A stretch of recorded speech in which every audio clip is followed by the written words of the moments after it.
श्री स्वामी समर्थ मैत्रिणींनो, आजच्या व्हिडिओमध्ये तुमचं स्वागत आहे. आणि आम्ही जे वटपौर्णिमेचं शूटिंग केलं त्यावेळी केलेली मज्जा मस्ती किंवा आम्ही कसं शूट केलं हे थोडक्यात तुमच्यासोबत शेअर करते. हा जो व्हिडिओ आहे तो आमच्या ग्रुपचा व्हिडिओ आहे. मी तुमच्यासोबत शेअर केलेला आहे बघा शॉर्टला. तर हा ग्रुपचा व्हिडिओ तयार केलेला होता आणि आम्ही ह्या सगळ्या स्टेप जसं भाचा सांगत तसंच करत होतो. आयुष्यातील पहिलाच अनुभव होता असं शूट करण्याचा. कधीच असं शूट वगैरे केलेलं नव्हतं. बहीण कधी तर फोटोशूट वगैरे जाते म्हणजे तिच्या नवऱ्यासोबत, पण मी वहिनी आम्ही पहिल्यांदाच फोटोशूट केलेलं होतं. आणि त्या वडाच्या झाडाच्या भोवतीने एवढी डोंगरं होती, म्हणजे प्रत्येकजण तिथं तुळजाभवानीचं मंदिर आहे आणि मंदिराला येणारे प्रत्येकजण वडाच्या झाडाजवळ साखर वगैरे ठेवतात. आणि त्याच्यामुळे एवढं मुंगळं झालेलं आणि लाल मुंग्या पण होत्या. अक्षरशः तिथं उभारायला सुद्धा येईना झालेलं. पण तसंच आम्ही फोटोशूट केलं. पण खूप छान केलं. एडिटिंगसुद्धा त्यांनी भाच्याने छान केलेलं आहे. दोघांनी मिळून चौघींचं फोटोशूट होतं. तर दोघांनी मिळून त्यानं दोघींचं केलं आणि धाकट्या बाच्यानं दोघींचं केलं असं. त्यामुळं आणि आम्ही काय केलं, ह्या वडाच्या बाजूला दोघींचं शूट आणि त्या वडाच्या त्या बाजूला दोघींचं शूट असं केलं. झाड पण भरपूर मोठं होतं ते, त्यामुळं एकमेकाच्या आडोशानं आम्ही दिसत नव्हतं. म्हणजे ह्या बाजूला आम्ही शूट करत असलेलं पलीकडल्यांना काय म्हणजे अडथळा होत नव्हता आणि त्यांनी शूट करत असलेला आम्हाला काय अडथळा होत नव्हता. आणि त्यात होता बहिणीच्या मुलगीचा दुसऱ्या दिवशी वाढदिवस.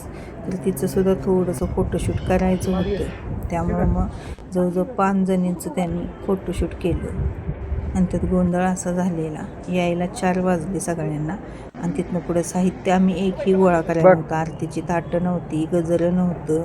अक्षरशः प्लॅस्टिकचे गजरे आणले आम्ही 50 रुपयाला 4.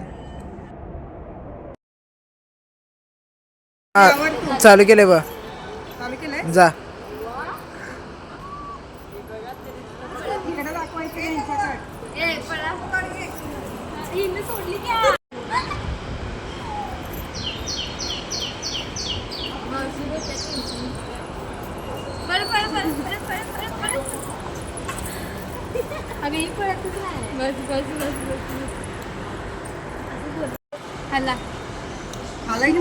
हाला येणं झाले ते गेस मी चालू केले.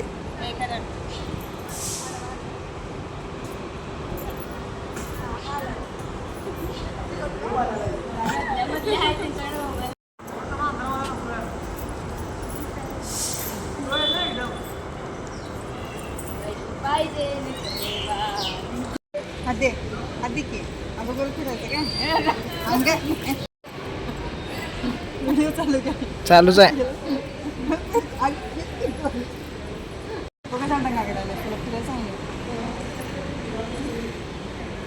तिचा बोर्ड हलना झालाय.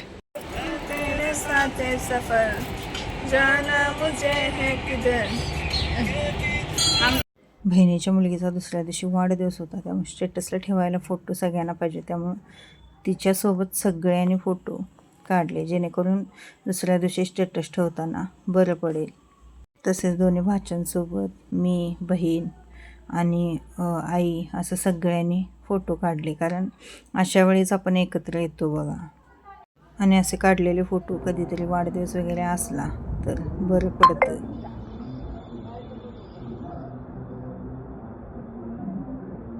सगळे एकत्र आल्यावर जी मजा मस्ती असते ती वेगळीच असते. अजून भरपूर काही शूट करता आलं असतं आणि भरपूर रीलसुद्धा बनवता आल्या असत्या, पण जायलाच आम्हाला खूप वेळ झालेला. पाठीमागं बघू शकता तुम्ही किती अंधार पडलेला आहे. तरी त्या मंदिरामध्ये लाईट होती. हे तुळजाभवानीचं मंदिर आहे. खरं इथं सगळ्या म्हणजे देवांचे हे आहे मंदिर, छोटे छोटे आहे. बेसन लाडूचं जे पीठ आपण भाजतो, तर ते भाजताना एक काळजी घ्यायची की एकदम मंद गॅसवर हे पीठ भाजावं लागतं. जर गॅसची फ्लेम तुम्ही म्हणजे जास्त ठेवला तर मग ते करपतं, लक्षात ठेवा. आणि ते मग लाडू असे कडवट लागतात.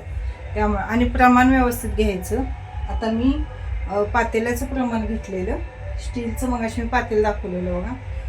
कुठं ठेवलं मी आता, धुवायला ठेवलं वाटतं. तर स्टीलचं पातेलं मी घेतलेलं. त्या पातेल्याने 2 पातेले पीठ झालेलं आणि एक पातेलं मी साखर घेतल्या, पिठी साखर. पिठी साखर मी म्हणजे साधी साखरच मिक्सरला बारीक करून घेतली बघा. वेलदोड्याची पूड पण बारीक करून घेतली एकदमच त्यात साखरेबरोबर. म्हणजे आपल्याला एक 15 दिवस जावं एवढी वेलदोड्याची पूड पण मी बारीक करून घेतली, दाखवते तुम्हाला. हे पहा, एवढी डबी भरून मी वेलदोड्याची पूड करून घेतली. आता कशाला पण आपल्याला शिरा केला, खीर केली, काय पण करून दे, गोड पदार्थ कोणता पण केला तर आपल्याला पूड ही तयार असली की बरं पडतं. साधं तुम्ही ज्यूस जरी करून देणार असला तरी पण म्हणजे हे होतं. आता हे खिडक्या आमच्या उघड्या ठेवल्या की अशी पाखरं येतात बघा त्या लाईटमुळं. पण आता नाही झाकलं तर मग कसं होतं, चपाती केलेला धूर सगळा कोंडतो, घर सगळं काळं होतं. परवा तर रंगवलेलं आहे, तेलकट होतं सगळं घर ते, आणि वारं पण आपल्याला येत नाही मग जेवण बनवताना. त्यासाठी मी उघडं ठेवते. चला, भाजणीसाठी मी ही बुट्टी घेतलेली आहे. कधीही बेसनचं पीठ भाजताना असं पसरट भांडं घ्यायचं, त्यामुळे काय होतं भाजायला आपल्याला हलवायला बरं पडतं आणि एकसारखं सगळं पीठ आपलं भाजलं जातं.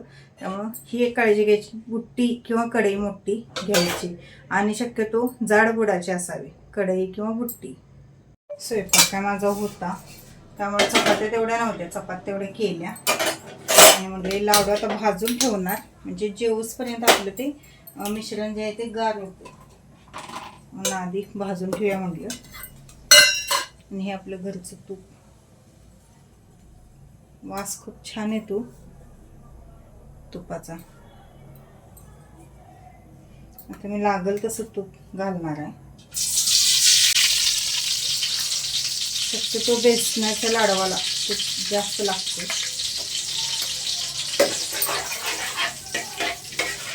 हे बघा केवढं तूप राहिलं.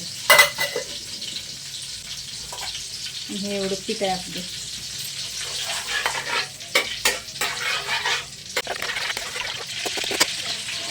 पीठ घालून घेऊया.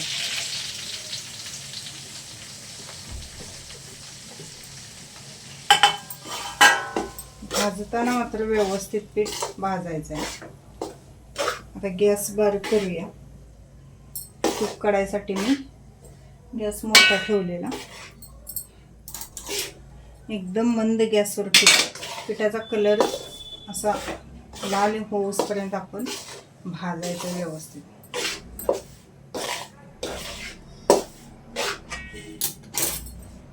सकाळी मी डाळ भाजलेली होती तरी पण आपण पीठ भाजायचं. काही जण काय करतात तर डायरेक्ट पीठ भाजतात, डाळ भाजत नाही. पण डाळ पण भाजायची आणि हे पण भाजायचं, पीठ पण भाजायचं. आणि डाळ भाजत असताना काळजी करायची की डाळ अजिबात करपून द्यायची नाही. करपला असा की पिठाचा मग स्वादच बदलतो. आता ह्या ज्या गाठी झालेल्या आहेत, जसं ते तूप तापल तसं पूर्ण गाठी त्या वितळतात. चला, मंद गॅसवर एकदम एक आपल्याला 20 ते 25 मिनिटे पीठ भाजून घ्यायचं, एकदम मंद गॅसवर. गॅस अजिबात मोठा करायचा नाही आहे.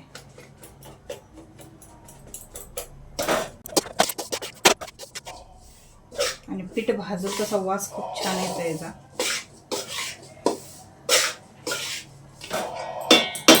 आमच्या इथे लग्न आहे काय, त्यामुळे आवाज असा येणार तुम्हाला. आणि एक थोडंसं तूप घाले आपण, अजून थोडंसं तूप लागणार त्यात. म्हणून आपलं जे मिश्रण आहे ते कोरडं कोरडं दिसायला लागलं.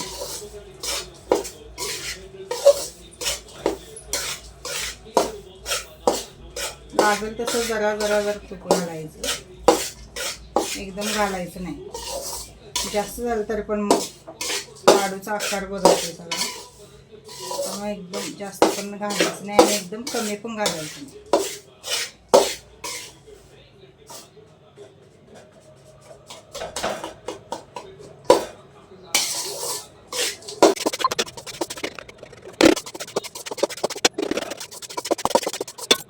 चला, आता आपलं पीठ भाजलेलं आहे. थोडंसं हातावर पाणी घ्यायचं आणि गार पाणी आपण त्या पिठावर असं मारायचं आहे. पाणी मारा किंवा दूध मारला तरी चालतं. त्यामुळे काय होतं, तर पीठ जे असतं ते फसफसलं जातं आणि लाडू आपले एकदम दाणेदार बनतात. खूप छान टेस्ट लाडवाला येते. आता इथं तुमच्या आवडीनुसार तुम्ही पिठी साखर ॲड करायची आहे. मी पिठी साखर आधीच करून ठेवलेली, वेलदोड्याची पूड पण मी त्यातच घातलेली आहे. आणि ही पिठी साखर थोडं कोमट असताना घालायचं, पूर्ण पण थंड झाल्यावर नाही घालायचं. आणि व्यवस्थित ते मिक्स करून घ्यायचं. खूप छान लाडू होतात बघा. आणि जर तुम्हाला वाटत असेल की बाबा हे मिश्रण खूप कोरडं झालेलं आहे, तर मग काय करायचं, परत ही असं आहे असंच आपलं जी बुट्टी आहे ती मंद गॅसवर ठेवायची आणि थोडंसं हलवून घ्यायचं. मग ते पातळ होतं. बेसनचे लाडू अजिबात बिघडत नाहीत, लक्षात ठेवा. रव्याच्या लाडवाला नाही बघा. रव्याच्या लाडवाला जरा जरी पाक इकडे तिकडं झाला तर ते मग काय एक तर शिरा खायचा किंवा मग दगडच लाडवाचा, अशी पद्धत होते. त्यामुळं बेसनच्या लाडवाला घाबरण्याची काही म्हणजे भीती नसते, लक्षात ठेवा. लाडू तुम्ही कसे पण करा, ते बिघडत नाहीत. आणि फायनली जेवले मी ते साखर घालून ठेवून. आणि मग जेवल्यानंतर मग ते आले वळायला. मग लाडू बांधून घेतले. किती गोल गरगरीत लाडू आपला झालेला आहे. असं हातावर असे प्रेस करून घ्यायचं व्यवस्थित ते पीठ आणि त्यानंतर लाडू वळायचा आहे. जवळजवळ 25 ते 26 लाडू झालेले होते. एकटीनेच बांधले मी. आणि श्री त्याची मॅच चालू होती फुटबॉलची, तो बघत होता. मग त्याला शूटिंग करायला मी लावलेलं होतं. त्यात आमच्या पलीकडच्या बिल्डिंगमध्ये लग्न एक चालू होतं, त्यामुळं लग्नाचा तो एक गोंधळ, म्हणजे त्यांनी मोठमोठ्याने असे साऊंड लावलेले होते, त्यामुळं ते एक ऐकायला येत होतं. मग तुम्हाला मला व्हॉईस देता येत नव्हता, नाहीतर मी लाडू वळत वळत तुमच्यासंग बोलले असते. पण ती गाणी वगैरे चालू असल्यामुळे मग मला काय बोलता येईना. मग म्हटलं आपण नंतरनं बॅक कॅमेऱ्याने ज्यावेळी आपण व्हिडिओ एडिट करतो त्यावेळी व्हॉईस द्यायला येतो. खरं कोणती पण रेसिपी असून दे, ज्यावेळी आपण शूट करत असतो त्यावेळी आपल्याला भरपूर काही म्हणजे लक्षात येतं बघा, हे असं नव्हं, ते तसं, तसं नव्हं असं. मग ज्या त्यावेळी करत करत जर टिप्स आपण दिल्या तर खूप छान म्हणजे हे होतं, ते रेसिपी होती. आणि लाडू किती मऊसूत छान झालेला आहे बघा. श्री तर म्हणत होता एकदम पेड्यावाने असा लाडू झालेला आहे. या पद्धतीने प्रमाण वापरून तुम्ही लाडू करून बघा, एकच नंबर लाडू होतात.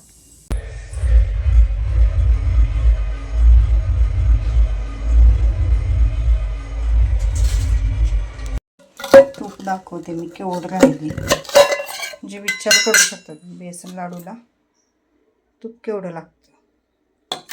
जरा कमी इथंपर्यंत तूप होतं, एवढंसंच तूप राहिलं.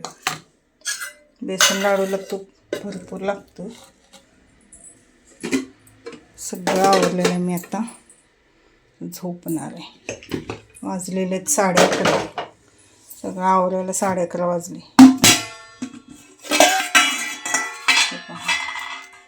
डब्यात भरून ठेवलेत मी. ह्याच्यापेक्षा थोडंसं कमी घातला तरी सुद्धा चालतं.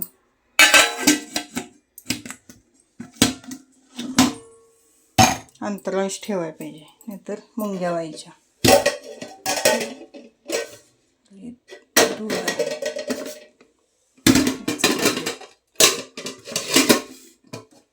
असं चपाती गोड काय असेल ते मी असं अंतराळच ठेवते, जेणेकरून मुंग्या होत. असं किचन ओटा आवरलं आहे मी. भांड्याचा ढीग.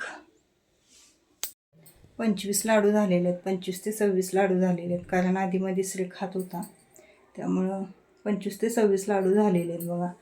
जवळजवळ मला वाटतं तुम्ही 1 किलो लाडू जर आणला विकत तर मला वाटतं 35 ते 36 लाडू देतात. विचार करू शकता तुम्ही. आणि लाडू तर ते केवढे महाग आहेत. बेसनचे तुपातले लाडू खूप महाग आहेत. तर असं घरात केलेलं आपण बरं पडतं. आणि त्यात बेसन पण व्यवस्थित वापरलेलं नसतं, रवा वगैरे वापरलेला असतं त्यात, म्हणजे सगळंच बेसन वापरलेलं नसतं. चला, आपण म्हणतो खरं कष्ट पण तेवढे असतात, पण घरातलं ते घरातलं असतं, लक्षात ठेवा.